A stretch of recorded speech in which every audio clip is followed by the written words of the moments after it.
Wednesday. I've got something a little bit different for you today. I've got a Bible verse, and we're going to read it right now. It is 1 John 3:1, and it says, "See what amazing love the Father has given us. Because of it, we are called children of God," and that is what we are. The world doesn't know us because it didn't know Him. So that is 1 John chapter 3 and verse 1. So it's talking about us being children of God. God is our Father. So what I have today for you, like I said, it's a little bit different. I have a book that I'm going to read to you. It's called Because I Love You by Max Lucado. So kind of went along with our kind of Bible verse of being children of God, and God is our Father. So it's got some different characters in here that I want you to kind of pay attention to, and some different things in there, like a forest and a fence and that kind of thing. Not a fence, but a wall. And just kind of see what you think those things might mean. Okay? So y'all pay attention. It's Because I Love You. Sorry, this is my cat. By Max Lucado. So let's see what we got here. Okay, so here's our picture. See, there's a man playing with the children. Okay, so long ago in a land far away, unlike anything you've ever seen, there lived a wise man named Shaddai. Shaddai was a large man with a tender heart. He had bright blue eyes and a long, thick beard. When he laughed, which is something he did often, his cheeks would lift until his eyes became half-moons of joy. When he sang, which is something else he did often, everything stopped to listen. Tall aspens would bend, squirrels, butterflies, and birds would pause. Even the children would turn when they heard his voice, and well, they should. It was for them that he sang. So there's Shaddai and some of the children. Okay, here's our picture on the sun. Oh, they're all swimming, having fun. That looks like fun. Okay. And for the children, Shaddai had built a wonderful village. It was more than any child could dream. The children plunged into the sky blue pond. They squealed as they soared high on the swings hung from the apple tree branches. They scampered through the meadows and giggled in the orchards. The sun never seemed to set too early, and the cool night sky always brought a quiet peace. And most of all, Shaddai was always near. When Shaddai wasn't in the meadow with the children or in the orchards with the children, he was in the workshop with the children. They loved to be with him while he worked. They loved to smell the sawdust, hear him sing, and watch him carve a chair out of a log or make a table out of a tree. They would gather around him and take turns pressing their tiny hands flat against his great big one. So there they are playing in the pond. Okay, let's see what this one is. Look, all those children love Shaddai. Every night he would gather the children on the grassy meadow and tell them stories. Fascinated, the children would listen as long as Shaddai or their weary eyes allowed. The children loved Shaddai, and Shaddai loved the children. He knew each one by name, and he knew everything about them. He knew Lucy's love of birds. He knew Roland's fear of darkness. He knew Daphne was friendly and Spencer was shy. He knew Paladin was curious. When one of them called his name, he dropped whatever he was doing and turned. His giant heart had 100 strings, each held by a different child. And Shaddai loved each one the same. That's why he built the wall.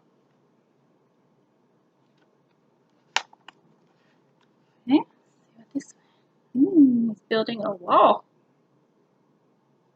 That's what that's for. The wall was a high stone fence surrounding the village.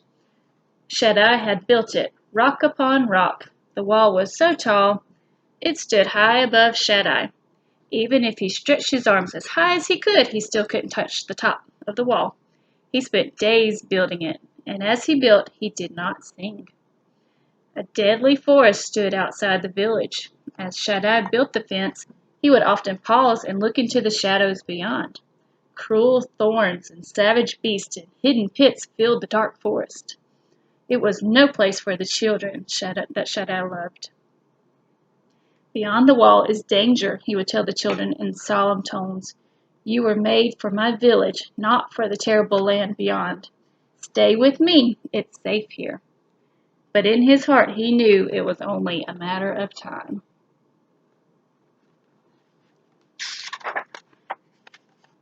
All right, here's the wall. And the little boy, look, and there's a hole.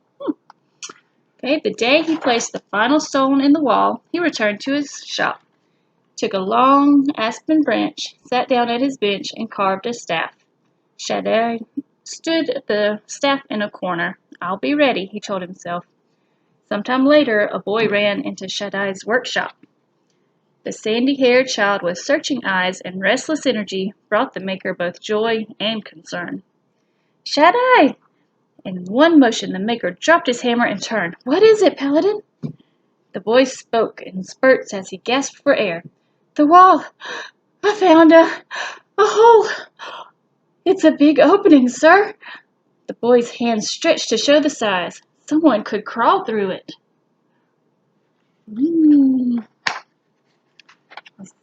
Shaddai and Paladin. Okay. Shaddai pulled over a stool and sat down. I knew it would be you, Paladin, my child. Tell me, how did you find it? I was walking along the wall searching for holes. Paladin paused, surprised that Shaddai knew. Yes, I was looking for holes. So you could see out into the forest? I was curious, Shaddai. Yes, let's see. I wanted to know why you won't let us go out there. Why is it so bad?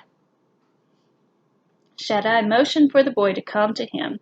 When Paladin came near, the maker cupped the small face in his hands and lifted it so the boy would look directly into his eyes. The urgency of the look caused Paladin's stomach to feel empty.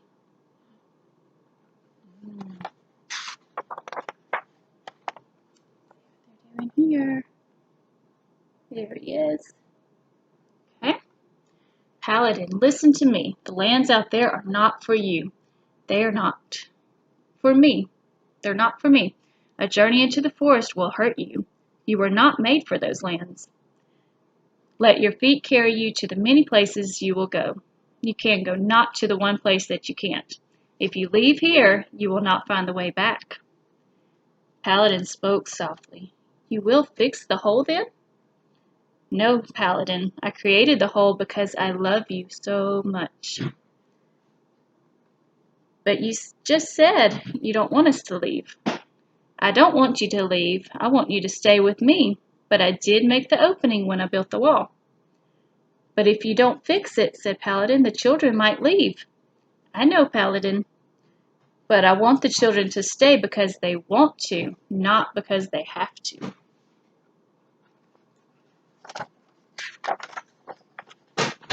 Okay. This picture. See, there's Shaddai looking, watching him go. Okay. Paladin didn't understand. Uncomfortable, he turned to leave. He needed to think about what Shaddai had said. As he entered the sunlight, he looked back into the shop. There sat Shaddai, leaning backward, still watching. Paladin was confused. Part of him wanted the safety of Shaddai's shop, while another part drew him toward the fence. He looked again into the shop. Shaddai was standing now, not moving, but standing. His large hand stretched out to the boy. Paladin turned quickly away as if he hadn't seen. He walked as fast as he could, aimlessly at first, then purposefully toward the fence. I won't get too near, he said to himself. I'll just peek out. Questions came as quickly as his steps. Why do I want to do what Shaddai doesn't want me to do? Why am I so curious? Is it so wrong to want to see beyond the fence? There he is. He went crawling through that hole. By now, Paladin was at the hole. Without stopping to think, he lay on his stomach and squirmed through just as far enough to stick his head out the other side. I'll just take a quick look, he told himself. What could be wrong with that? Shaddai said he made the hole because he loved us. I wonder what he's keeping from me. As if his knees were moving on their own, Paladin crawled farther. Soon he was through the hole and on the outside of the wall. He rose slowly to his feet. For several moments he didn't move. He wondered if something would come out of the trees to hurt him. He wondered if something would come out of the trees to hurt him. Nothing did. He relaxed his shoulders and sighed. It's not so bad. He said out loud, It's nice out here. What was Shaddai worried about? Uh-oh. There's something coming out. A Paladin began walking into the forest. Twigs snapped beneath his bare feet. Sweet flowers scented the air. I don't see any scary creatures, he thought. The trees were so thick he could barely see the sky. Just a few steps into the woods, he said aloud, to see what it's like. After a dozen more steps, he stopped. He liked the wilderness. Nothing to fear here. For the first time in his young life, he believed that Shaddai was wrong. Just wait until I tell the others. And he turned to go back through the hole.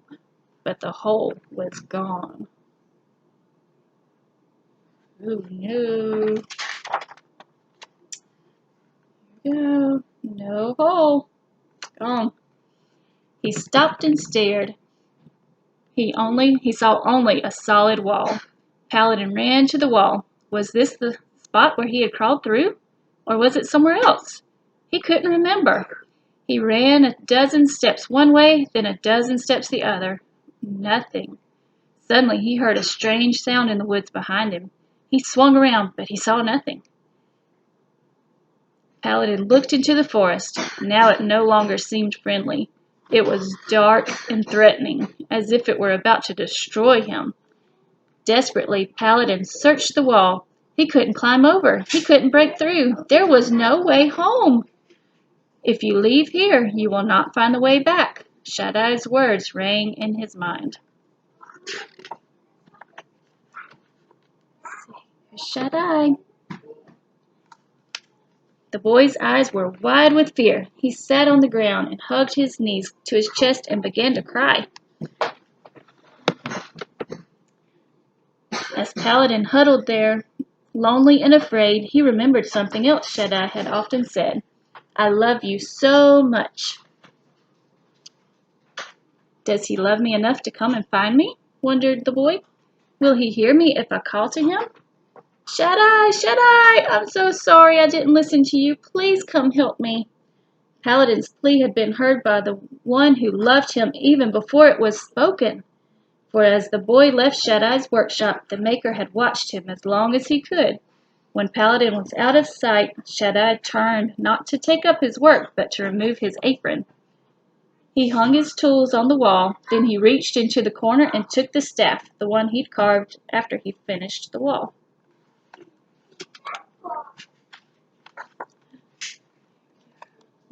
There.